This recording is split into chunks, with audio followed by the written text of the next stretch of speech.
사랑하는 성도 여러분, 주 안에서 평안하셨습니까? 설 잘 지내셨고요.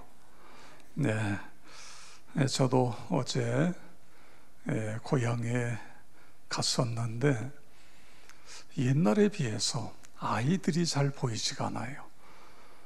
저출산의 문제가 눈앞에 와 있구나, 그런 생각을 했습니다.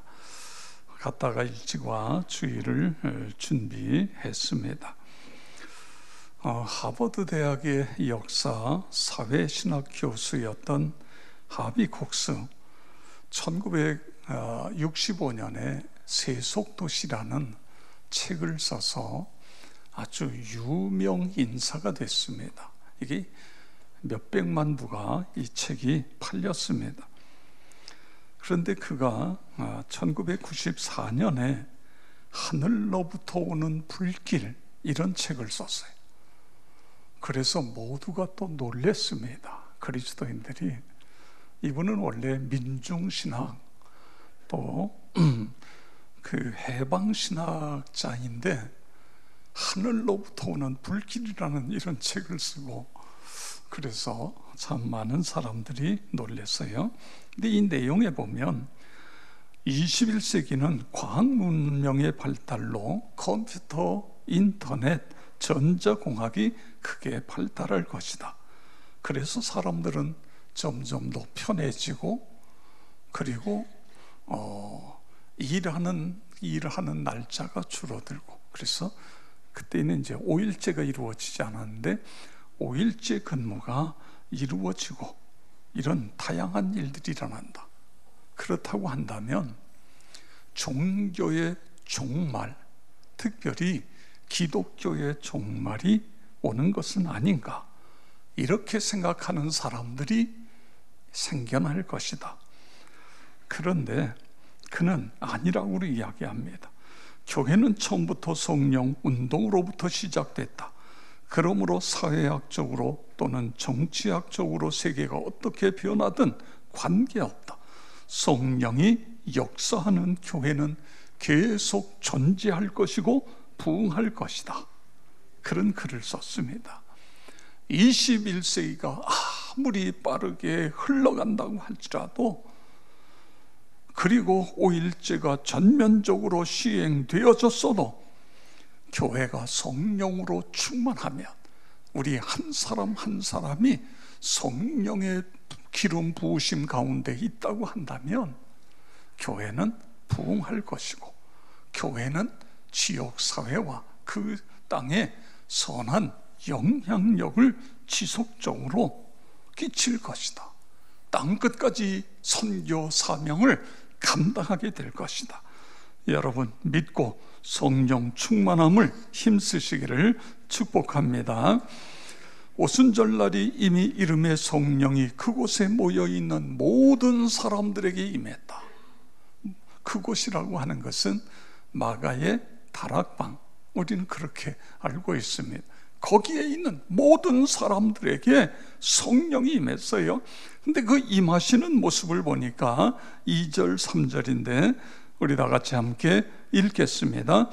호련히 하늘로부터 급하고 강한 바람 같은 소리가 있어 그들이 앉은 온 집에 가득하며 마치 불의 혀처럼 갈라지는 것들이 그들에게 보여 각 사람 위에 하나씩 임하여 있더니 그들이 다 성령의 충만함을 받고 성령이 말하게 하심을 따라 다른 언어들로 말하기를 시작하니라. 아멘.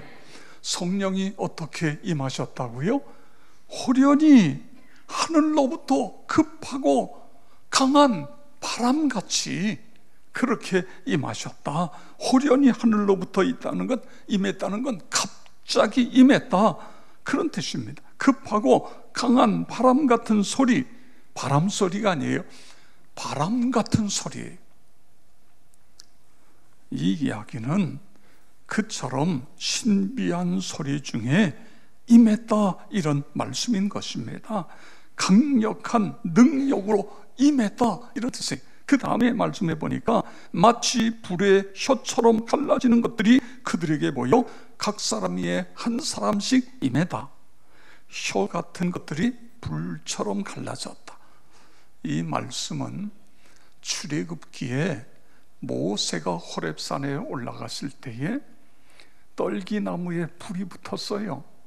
그런데 이게 더 번져나가지도 않고 계속 타요. 나무가 타다 보면 꺼져야 되는데 꺼지지도 않고 타요. 그래서 모세가 그곳에 달려가서 보지 않습니까?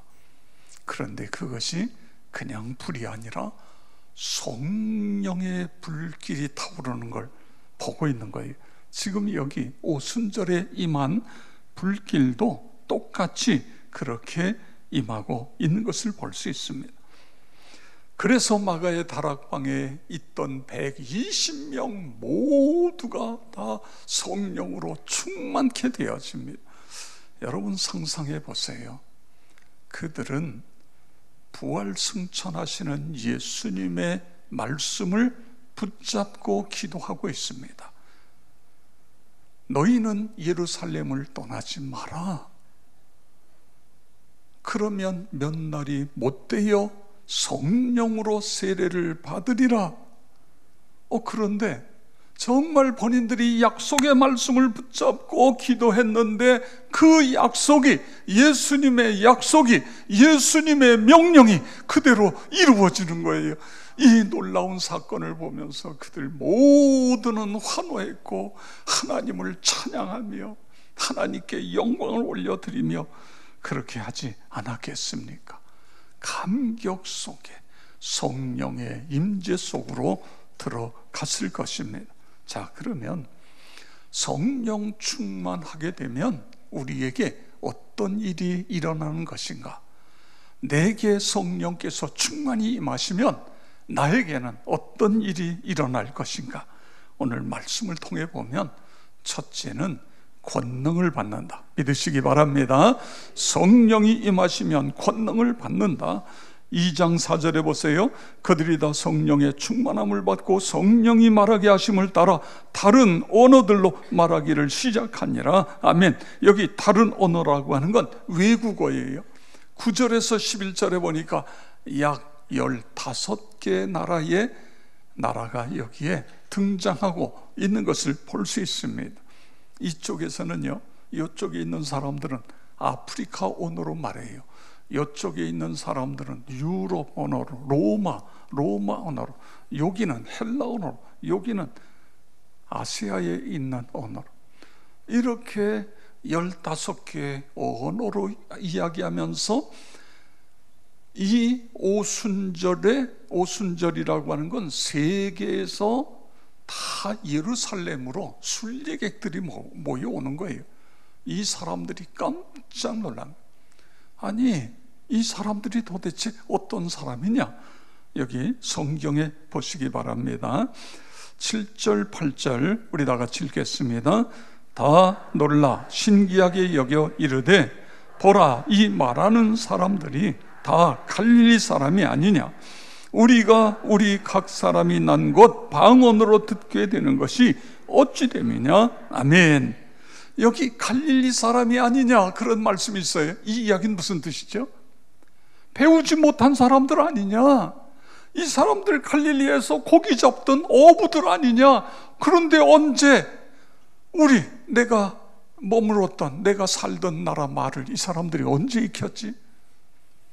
너무너무 놀란 거예요. 여러분 생각해 보세요.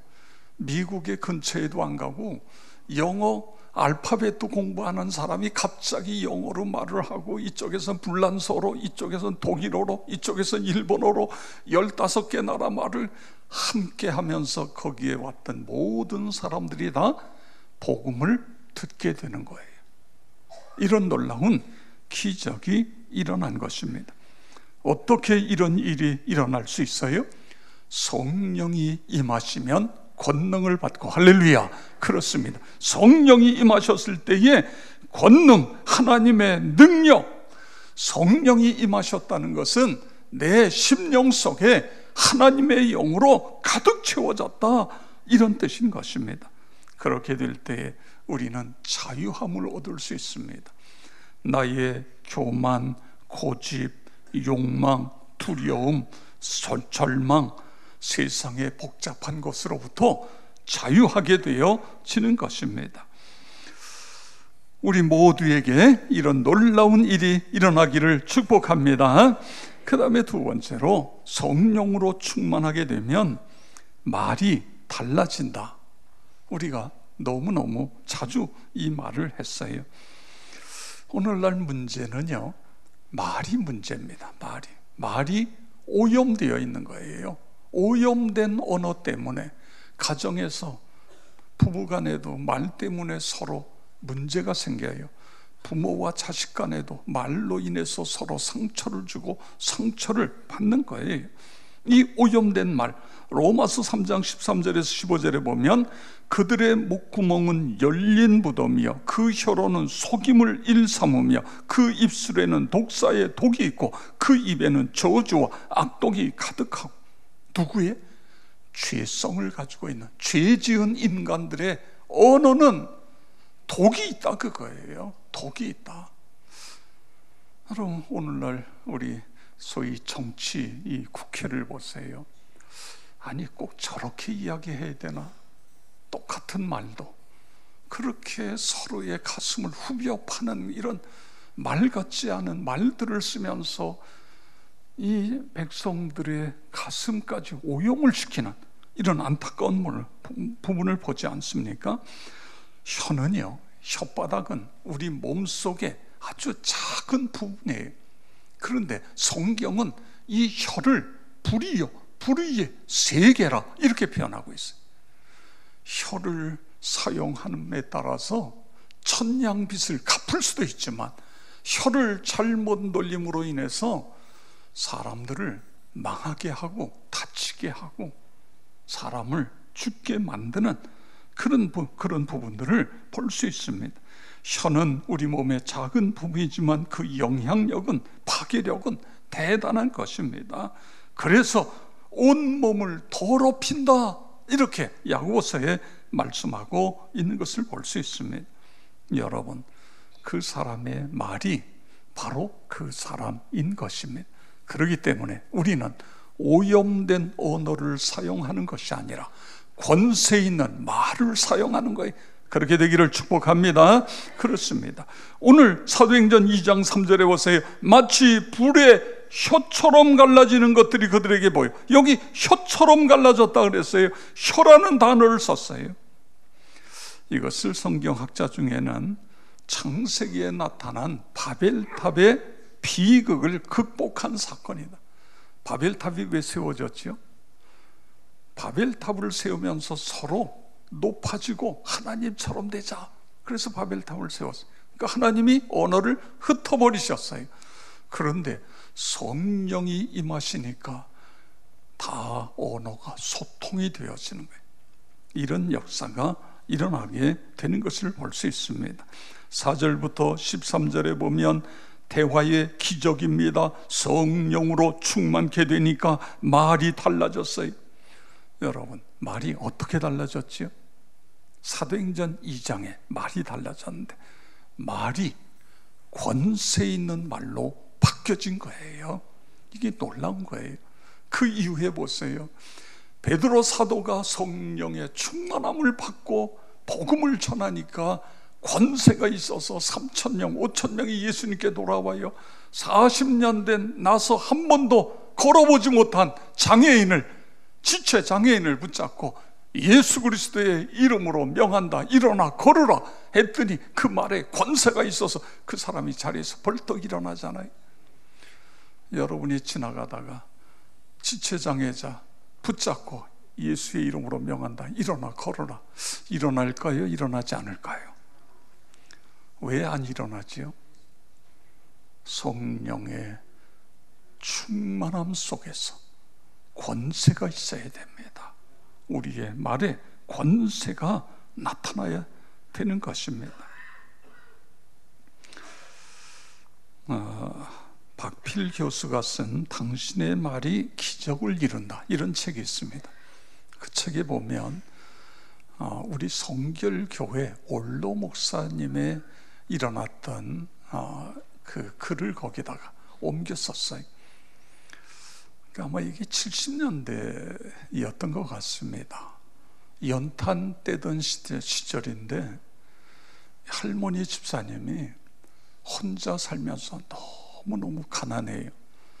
살아야 되니까 이 집 가서 일해주고 또 가져와서 먹고 살고 저 집 가서 일해주고, 이게 이제 그분의 일이 그런 일입니다. 그렇게 하루하루 살아가는데 목사님이 그 집을 신방을 갔어요. 신방 가서 간절히 예배드리고 간절히 기도해드리고, 그런데 집이요, 바람이 그냥 그대로 다 들어오는 거예요. 바람이. 너무너무 추워요. 연탄을 떼는데 가난해서 연탄도 못 떼고 바닥이 완전히 냉골이에요. 냉골. 이런 가운데에 계신데 이제 예배를 탁 드리고 났더니 이 할머니 집사님이, 목사님 잠깐만 계세요. 제가 아니 괜찮다고, 나 빨리 바빠서 가야 돼. 그런데도 아니라고 그래서 부엌으로 나가요. 그래서 이제 목사님이 이렇게 쭉 둘러봅니다. 방 안을 여기저기 둘러보는데 벽에 뭐가 붙어 있어요. 응? 저거. 그래서 다시 일어나서 자세히 봐요. 그리고 놀랬어요. 그게 수표예요. 그런데 금액이 어마어마한 수표예요.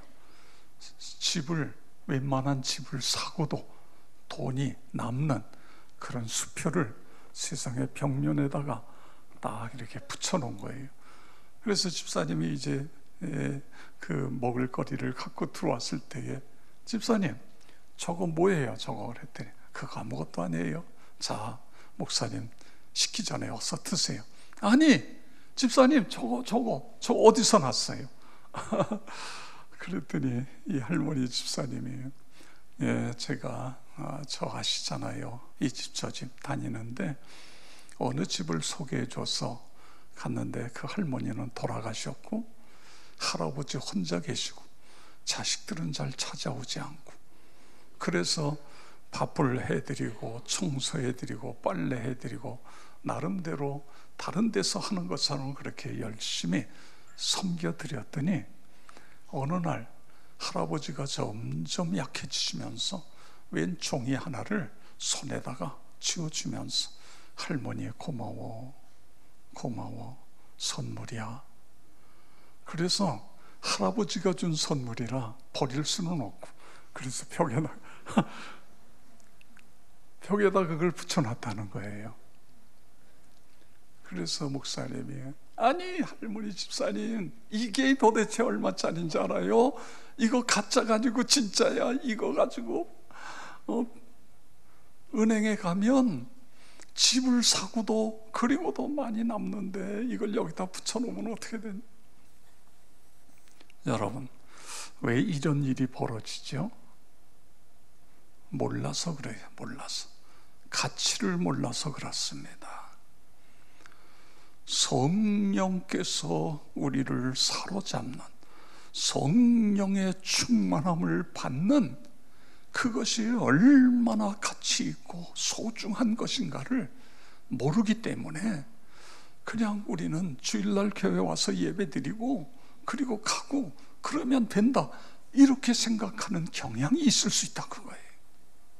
예수님께서 왜 부활 승천하시면서 마지막에 예루살렘을 떠나지 말고 위로부터 아버지께서 주시는 성령을 기다려라, 그러면 몇 날이 못되어 너희가 성령으로 충만함을 받으리라. 할렐루야. 왜 예수님께서 말씀하셨지요? 이것이 얼마나 가치 있는, 얼마나 소중하고 우리의 인생을 송두리째 바꿔놓을 수 있는 그것을 이야기하는 거예요. 성령이 너희에게 마시면 너희가 권능을 받고 그랬잖아요. 권능이 뭐예요? 두나미스예요. 다이너마이트다 그거예요. 태산 같은 산을 한꺼번에 날려버릴 수 있는 다이너마이트와 같은 성령이 너희에게 임하시면 이런 권능을 받아서 너희의 인생을 바꿔놓을 수 있다 그것입니다. 우리의 삶을 바꿔놓을 수 있는 거예요. 그래서 성경은 우리에게 이렇게 말씀해주고 있는 것입니다. 오늘 하나님 앞에 나온 사랑하는 성도 여러분, 2020년은 말씀과 성령으로 살아나리라, 이런 믿음을 가지고 하나님 앞에, 하나님 성령 세례를 받고 성령으로 충만케 되게 해 주시옵소서. 할렐루야. 이런 간절함이 있을 때에 성령 충만함은 어떤 강력한 힘으로도 올 수 있지만 그냥 기쁨으로도 와요. 저는요, 신학교 인천에 전도사 했을 때에 새벽에 딱 일어났는데 그때부터 눈물이 쏟아지는데 이게 주체가 안 되는 거예요. 학생 설교를 해야 되는데 그냥 계속해서 울면서 그냥 눈물을 흘리면서 설교를 했고, 이제 안내를 해야 돼요. 11시에 어른 예배 안내를 해야 되는데 이게 주체할 수 없이 계속 쏟아지는 거예요. 성령께서 우리에게 감동으로 오시면 이렇게 계속해서 눈물로 나타날 수도 있어요. 그러니까 다양하게 내적으로도 외적으로도 다양하게 나타날 수 있는 것입니다. 중요한 것은 성령이 임하실 때에 말에 권세가 있다, 그거예요. 그래서 장애자가 일어날 수도 있고, 성령 충만한 사람이 병든 사람을 위하여 기도하면 병든 사람이 고침을 받을 수 있고, 인생을 포기했던 사람이 성령 충만한 사람이 가서 그와 대화하고 격려하고 위로하면 그 사람이 다시 소망을 얻게 돼요. 그런 은혜가, 그런 역사가 여러분 모두에게 나타나기를 주의 이름으로 축원합니다. 그 다음에 세 번째로, 성령 충만하게 되면 더 귀하게 쓰임을 받게 되어집니다. 초대교회 성도와 우리와 뭐가 다를까요? 그 당시부터 보다는 지금이 훨씬 더 살기가 좋아졌어요. 2000년 전에는 자동차가 없었어요. 비행기가 어디 있습니까? 그런데 우리는 자동차로, 비행기로, 그렇습니다. 우리가 먹는 것이나 입는 것이나 삶의 모든 것이 그때부터 상상할 수 없을 정도로 좋아졌어요. 2000년 전에 어떻게 스위치를 누르면 가스가 나와서 밥을 할 수 있고, 2000년 전에 저절로 보일러가 돌아가서 방을 뜨뜻하게 하고, 상상할 수 없잖아요. 나무를 피워다가 아궁이에다가 불을 지펴야 방이 따뜻해지고 그 나무로 밥을 해먹고, 그런 시대예요. 이렇게 우리가 살기 좋은 시대인데, 초대교회 신자들 보세요. 그 모진 고통, 그 고통 다 예수 믿는다는 것 때문에 그 엄청난 고통을 당해요. 그러면서도 복음을 전해요. 그래서 예수 믿는 사람들이 계속 늘어나요. 오늘 우리와 그 사람들과 뭐가 문제지요? 무슨 차이가 있죠? 그렇습니다. 기도해야 돼요. 성령님, 내게 오시옵소서. 내게 충만히 임하여 주시옵소서. 우리 모두가 그런 은혜가 있기를 바랍니다. 훈련도요, 여러분 그냥 훈련 받는 것과 성령으로 충만해서 훈련 받는 것하고는 하늘과 땅의 차이인 것입니다. 사명자 학교도 어떤 사람은 더 큰 은혜를 받고 어떤 사람은 덜 받아요. 이유가 어디 있죠? 성령님의 감동 속에서. 지난주에 우리 집사님 한 분을 만났는데 그분이 그래요. 목사님, 제가 사명자 학교하고 그날부터 매일매일이 천국입니다. 너무너무 좋습니다. 그래서 주변에 있는 우리 식구들에게 이거 꼭 해야 된다고 계속 권면하는데도 대답이 없대요. 대답이. 여러분, 왜 대답이 없을까요? 그 은혜를 체험하지 못했기 때문에 그런 것입니다. 사명자 학교가 14년 동안 오면서 계속해서 많은 사람들을 변화시킨 것은 거기에 기름 부으심이 있기 때문에요. 깊은 은혜가 있기 때문에 그런 것입니다. 이제 그러면 우리가 어떻게 성령 충만, 이 120명이 어떻게 성령 충만했죠? 끝까지예요. 성령께서 오실 때까지 인내하면서 사모하면서 기다렸던 것입니다. 그렇습니다. 우리가 성령께서 내게 충만히 임하실 때까지 순종하며 기다리는 거예요. 두 번째는 연합입니다. 이 120명이요 너무너무 다르잖아요. 거기엔 배운 사람도 있고 못 배운 사람, 가진 사람, 못 가진 사람, 젊은 사람, 나이 든 분, 다양한 사람들이에요. 국적이 다르기도 하고요. 이렇게 다 달라요. 그런데 그들이 하나가 됐어요. 하나가. 여러분 계속 기도할 때에 하나가 되기를 위해서 기도하셔야 돼요. 우리 교회 모든 성도들이 예수 안에서 하나가 될 때에 거기에 주님이 함께 하시는 거예요. 성령님이 함께. 그리고 기도. 그렇습니다. 합심해서 저들이 기도할 때에 하나님의 은혜가 넘치게 되었습니다. 하나님의 말씀을 사모하고 그리고 찬양에 힘써 찬양하고 기도할 때에 오순절 성령께서 임하셨던 것처럼 우리 각 사람에게 위로부터 하나님의 능력이 임하신다. 그런 은혜가 있기를 주의 이름으로 축원합니다.